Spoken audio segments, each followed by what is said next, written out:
مگر میں نے اپنے اوسان درست کر کے کہا، مجھے کچھ عذر نہیں، بشرطے کہ دردانہ مجھ سے ملنے کا اقرار کریں، اور معلوم ہوتا ہے کہ وہ تمہارے ساتھ ہیں اور انہی سے تم کو کاغذات کا پتہ چلا ہے۔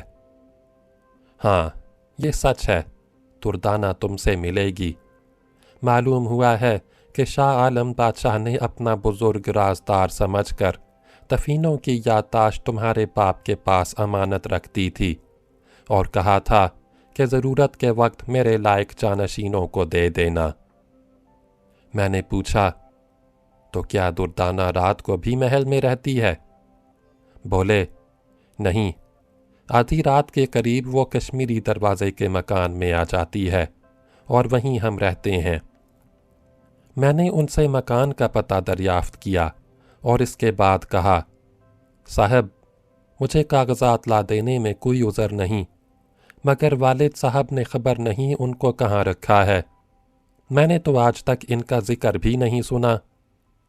جاسوسوں نے کہا، دیکھو، جھوٹ نہ بولو، جس دن تم نے دردانہ کو دیکھا ہے اسی دن کاغذوں کا ذکر آ رہا تھا۔ اب تو میں ذرا پریشان سا ہوا، آخر جی کڑا کر کے کہا، صاحب، یہ تو مجھ سے نہ ہوگا۔ یہ سنتے ہی انہوں نے پھر تینچے نکال لیے اور میری طرف ان کو چھتیایا۔ بدن میں طاقت تھی، اوسان درست تھے۔ میں نے لپک کر تینچوں کو پکڑ لیا اور جھٹکا دے کے چھین لیا، اور اس کے بعد ایک مکہ اس کے اور ایک مکہ دوسرے کے اس زور سے مارا کہ وہ چکرا کے گر پڑے، اور میں نے توڑ کر ان کے ہاتھ باندھ دیے۔ دونوں کو باندھ کر حجرے میں ڈالا اور کفل لگا کر میں کشمیری دروازے پہنچا۔ کوئی 11 بجے کا عمل ہوگا۔ جاسوسوں کے بتائے ہوئے مکان پر جا کر آواز دی۔ دردانہ نے پوچھا، کون ہے؟ میں نے کہا، ذرا دروازے پر آؤ۔ دردانہ قریب آئی تو میں نے کہا، ان دونوں صاحبوں نے بھیجا ہے، وہ تکیے کے پاس جو شاہ صاحب آ کر رہے ہیں وہاں بیٹھے ہیں، اور شاہ صاحب سے اقرار ہو گیا، اس لیے انہوں نے تم کو بلایا ہے کہ آ جاؤ تو کاغذات ابھی مل جائیں گے۔ دردانہ نے کہا، تو ڈولی منگا لو، چلتی ہوں۔ میں محلے میں جا کر ڈولی لے آیا اور کہاروں کو چپکے سے سمجھا دیا کہ خاص بازار لے چلنا۔ چنانچہ دردانہ کو سوار کر کے میں اپنے گھر آیا اور ایک علیحدہ دالان میں سواری کو اتروایا۔ اماں اس وقت سو گئی تھیں، ابا بالا خانہ پر تھے۔ اماں کو جگا کر سارا حال کہا۔ وہ ڈریں مگر میری عاجزی سے چپ ہو گئیں، اور میں دردانہ کو دوسرے دالان میں لے گیا۔ چراغ روشن کرتے ہی دردانہ تھک تھک رہ گئی اور بولی، ہیں تم یہاں کہاں لائے؟ میں نے کہا، دیکھو صاحب، اب یہ تمہارا گھر ہے، اگر تم نے شور و غل مچایا تو جان کی خیر نہیں۔ ان جاسوسوں کو میں نے قید کر لیا ہے، اور تم بھی میری قیدی ہو، گو میرا دل تمہارا قیدی ہے۔ میں سب حالات سے خبردار ہو گیا ہوں۔ تم رضامندی سے چپ ہو گئیں تو یہ تمہارا گھر ہے۔ بیوی بنا کر رکھوں گا، ورنہ تم کو اور ان دونوں کو جان سے مار ڈالوں گا۔ دردانہ نے کہا، مجھے آپ کے ہاں رہنے میں کوئی عذر نہیں، میرا دل تو خود اس کا آرزو مند تھا، مگر ان جاسوسوں کو چھوڑ دو ورنہ خیر نہ ہوگی، بڑا تہلکا پڑ جائے گا اگر ان کا بال بیکا ہوا۔ میں نے کہا، اگر ان کو چھوڑ دیا تو میری مشکل آئے گی۔ دردانہ نے کہا، کچھ مشکل نہیں، تم ابھی وہاں جاؤ اور ان سے کہو کہ اصلی کاغذات تو لا نہیں سکتا، ان کی نقل لا دیتا ہوں، مگر اس شرط پر کہ دردانہ کے معاملے پر پردہ ڈال دیا جائے۔ میں نے کہا، مجھ سے تو یہ نمک حرامی نہ ہوگی کہ اپنے اوپر بھروسہ کرنے والے بادشاہ کا بھید دوسروں کو دے دوں۔ دردانہ نے کہا، یہ کوئی مشکل بات نہیں، فرضی باتیں کاغذوں میں لکھ دو، انہوں نے اصل کاغذات تھوڑی دیکھے ہیں جو وہ شک کریں گے۔ قلعے کے اندر دفینے ہیں، وہ اس کو کھود بھی نہیں سکتے، صرف یادداشت چاہتے ہیں تاکہ آئندہ کے لیے کام آئے۔ میں نے اس تجویز کو پسند کیا۔ اسی وقت کے رات کا 1 بجا تھا، پھر تکیے پر گیا، ہجرے سے جاسوسوں کو نکالا اور سارا حال کہا۔ وہ بولے، اگر تم ان کاغذات کی نقل دے دو گے تو ہم دردانہ کے معاملے میں تمہارا ساتھ دیں گے۔ وہ رہا ہو کر اپنے گھر گئے اور میں نے کہا، کل دوپہر کو نقل آپ کے مکان پر پہنچ جائے گی۔ دوسرے دن صبح سے میں نے نقل شروع کی۔ دردانہ اپنی ذہانت سے فرضی مقامات بتاتی جاتی تھی اور میں لکھتا جاتا تھا۔ اتنے میں ابا جان بالا خانہ سے نیچے آئے۔ میں ان کی خفگی کے ڈر سے اماں کے پاس چلا گیا۔ دردانہ نے جھک کر سلام کیا۔ والد اماں کے پاس گئے تو میں وہاں سے بھی اٹھ کر چلا آیا۔ اماں نے سارا حال بیان کیا۔ ابا یہ حالت سن کر سناٹے میں آ گئے اور بولے، اب خبر نہیں؟ ارے بڑا غضب ہوا، اور یہ تو چلا کرنے گیا تھا، اس مینا کو کہاں سے لے آیا؟ اچھا تو میں ان دونوں کا کام تمام کیے دیتا ہوں۔ یہ سن کر اماں ہاتھ جوڑنے لگیں اور ابا کا غصہ ٹھنڈا کیا۔ ابا سیدھے میرے پاس آئے اور دردانہ کے فرضی بنائے ہوئے کاغذ کو دیکھا تو مسکرائے اور بولے، بھائی خوب جل دیا، خیر تمہاری مرضی۔ والد باہر گئے۔ میں سیدھا جاسوسوں کے مکان پر پہنچا اور کاغذ ان کو دیا، جس کو دیکھ کر وہ بہت خوش ہوئے اور کہا کہ جوان بخت کو تخت مل گیا تو نہال کر دیا جائے گا۔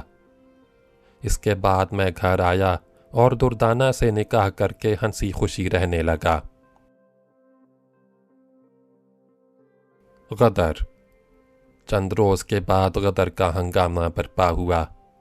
والد صاحب غدر سے پہلے اپنے ایک مرید کے ہاں امبالہ چلے گئے تھے۔ میں اور دردانہ بھی ساتھ تھے۔ جب غدر کا فتنہ قروع ہوا تو امبالہ ہی میں والد صاحب نے رحلت فرمائی اور میں دہلی میں واپس آیا، مگر یہاں دیکھا تو خاص بازار کھد کر زمین کے برابر ہو چکا تھا۔ ناچار ایک مکان کرائے کو لیا اور اس میں رہنا شروع کیا۔ اب والد کے جتنے مرید و معتقد تھے وہ یا تو جلا وطن ہو گئے تھے یا پھانسیاں پا گئے تھے یا غریب و مفلس ہو گئے تھے۔ مجھ کو ان سے امداد کا کوئی موقع نہ رہا تھا اور خود کچھ کام نہ آتا تھا جو گزر اوقات کی سبیل ہوتی۔ کچھ دن تو پچھلا اندوختہ خرچ ہوتا رہا، اس کے بعد تنگی شروع ہوئی، 2 فاقے بھی ہوئے۔ اب ہمارے 2 بچے بھی تھے اور دردانہ بہت فضول خرچ واقع ہوئی تھی۔ آخر دردانہ کے مشورے سے ہم نے پھر چلے کی ٹھانی اور اسی پرانے حجرے میں جا کر آسن جمایا۔ چند روز کے بعد ہندو عورتیں تعویذ گنڈے کے لیے آنے لگیں اور صبح سے شام تک روپیہ کی آمدنی ہونے لگی۔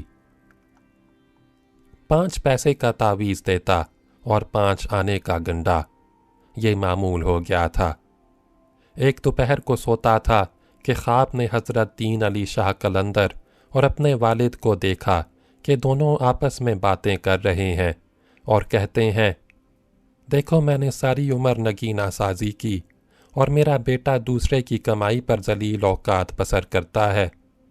آنکھ کھلی تو بے اختیار رونا آ گیا۔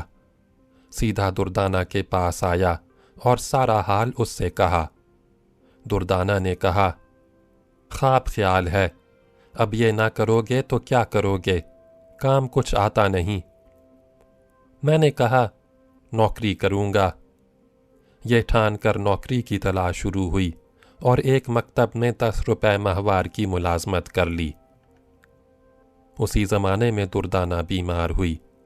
ہر چند علاج کیا مگر جان بر نہ ہو سکی۔ اس کے مرنے نے مجھ پر بچوں کی پرورش کا بوجھ ڈال دیا۔